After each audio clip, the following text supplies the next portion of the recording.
என்னண்ணா எப்படி இருக்க? நல்லா இருக்கமா. அண்ணி நல்லா இருக்காங்களா? அவளுக்கு என்ன வீடு ஃபேக்டரின்னு பரபரப்பா இருந்துகிட்டு இருக்கா. திருச்சில இருந்து வர்ற? இல்ல மதுரையில ஒரு கிரானைட் ஃபேக்டரி வேலைக்கு வருதுன்னு வந்தேன். திடீர்னு உன் போன் புறப்பட்டு வந்துட்டேன். என்ன அர்ஜென்ட்டா பேசணும்னே? எல்லாம் நல்ல விஷயம் தான், உள்ள வா சொல்றேன். பெங்களூர்காரி பூடகம் போட்டு பேசுற. ஒரு நாள் மட்டும் சிரிக்க ஏன் படைத்தான் அந்த இறைவன். நல்லா பாடுறியே, ஏன் நிறுத்திட்ட? மீதியும் பாடு. ஐயோ, எனக்கு இதுக்கு மேல தெரியாது பாட்டி.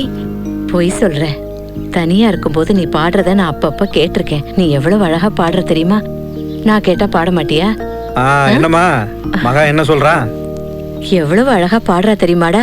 நான் கேக்குறேன், பாட மாட்டேங்கிறா. ஏமா உனக்கு வேலை செய்யறது பத்தாதுன்னு பாட்டு கச்சேரி வேற நடத்தணுமா? உங்களுக்கு மட்டும் தனியா வேணா பாடுறேன், எல்லாரும் முன்னாடியும் பாட சொல்லாதீங்க, கூச்சமா இருக்கு. சரி சரி. என்னப்பா, தங்கச்சி கூப்பிட்டாதான் வருவியா?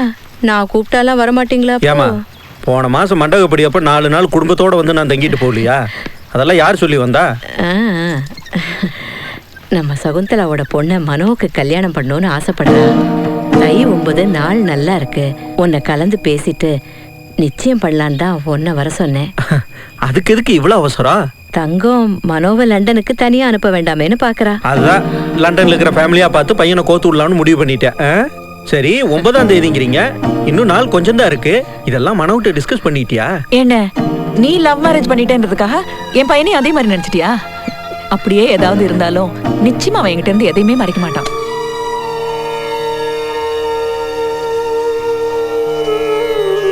அப்பாவை மனசுல நினைச்சுக்கிட்டு ஆசீர்வாதம் வாங்கிக்கப்பா. உங்க 2 பேருக்கும் சேர்த்துதான் சொல்லணும்னு நினைச்சேன். நம்ம மனோவுக்கு கல்யாணம் நிச்சயம் பண்ணிருக்கேங்க.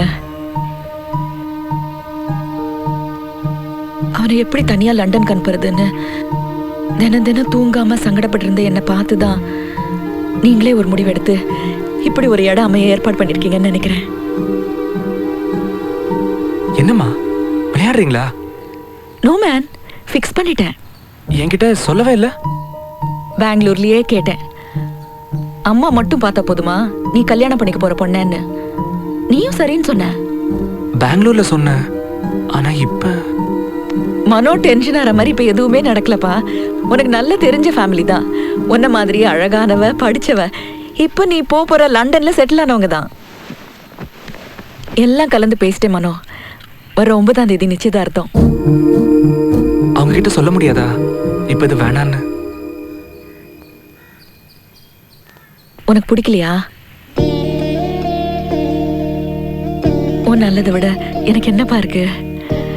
மனோ கிட்ட சம்மதம் கேட்டீங்களான்னு கேட்டவங்கள்ட்ட எல்லாம் நான் சொன்னேன். என் மகனுக்கும் எனக்கும் ஒரே எண்ணம், ஒரே மனசுதான் சொன்னேன். நீ இல்லைங்கிறியா? அம்மா நீ கூட அப்பா முன்னாடி ஏதோ சொல்லணும்னு சொன்னியே. இல்லம்மா, அப்புறம் சொல்றேன். அம்மா கிட்ட சொல்ல அப்ப எனக்கு தைரியம் இல்லை, ஆனா இப்ப சொல்ல போறேன்.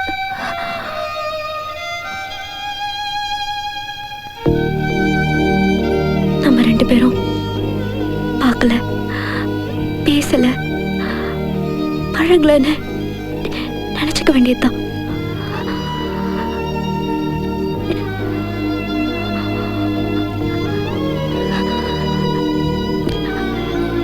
எப்படி உன்னால இப்படி எல்லாம் பேச முடியுது? ஒரே ராத்திரியில அம்மா அப்பான்னு எல்லாத்தையும் இழந்து எனக்கு தாங்கிக்க முடியாத கஷ்டம்னு இந்த உலகத்துல எதுவுமே இல்லை. என் வாழ்க்கையில நீங்க ஒரு வாட்டி தான் என் கனவுல வந்திருக்கீங்க. ஆனா உங்க அம்மாவோட வாழ்க்கை முழுக்க உங்களை பத்தின கனவு தான். என் கனவு நிஜமாகணுங்கிறதுக்காக உங்க அம்மாவோட நிஜமான ஆசை கனவாயிடக்கூடாது.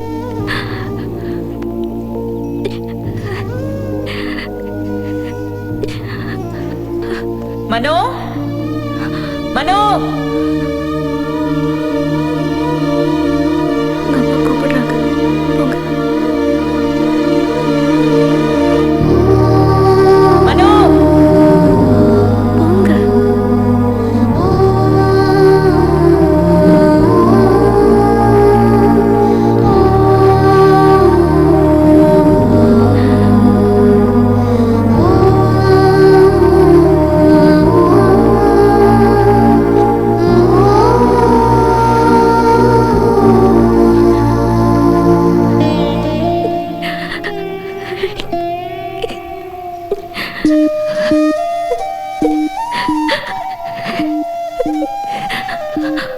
உன்கிட்ட நான் என்ன கேட்டேன்?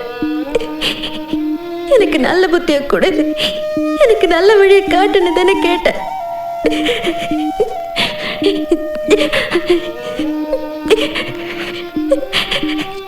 கனவுல அவரை பார்த்த உடனே உன்கிட்ட தானே வந்து சொன்னேன்.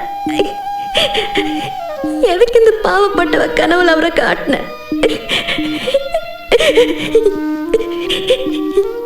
இந்த மாதிரி அழ வச்சு பார்க்கவா?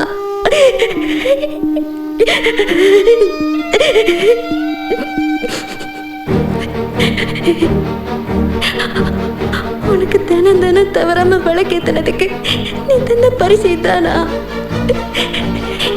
என் வாழ்க்கையை இருட்டாக்கிட்டு நீ மட்டும் வெளிச்சத்துல இருந்து சிரிக்கிறியா?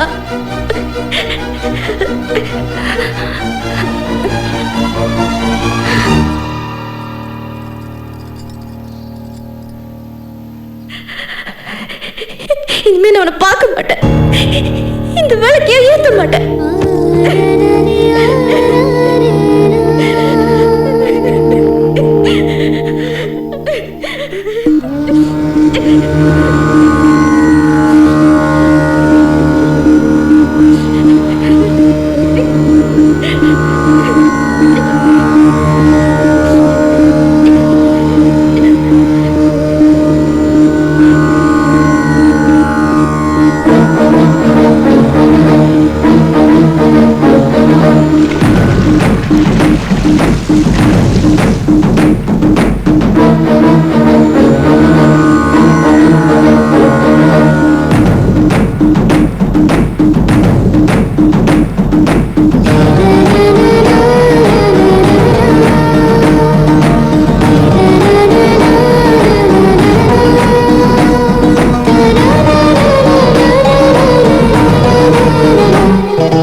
ஆசீர்வாதத்தோட இன்னைக்கு நான் புது வேலையில் சேர போகிறேன். எப்பயும் போல் நீ தான் துணை இருந்து எல்லாத்தையும் நல்லபடியாக நடத்தி வைக்கணும். ஓகேவா? தேங்காய் உத்தரவு வாங்கிக்கிறேன்.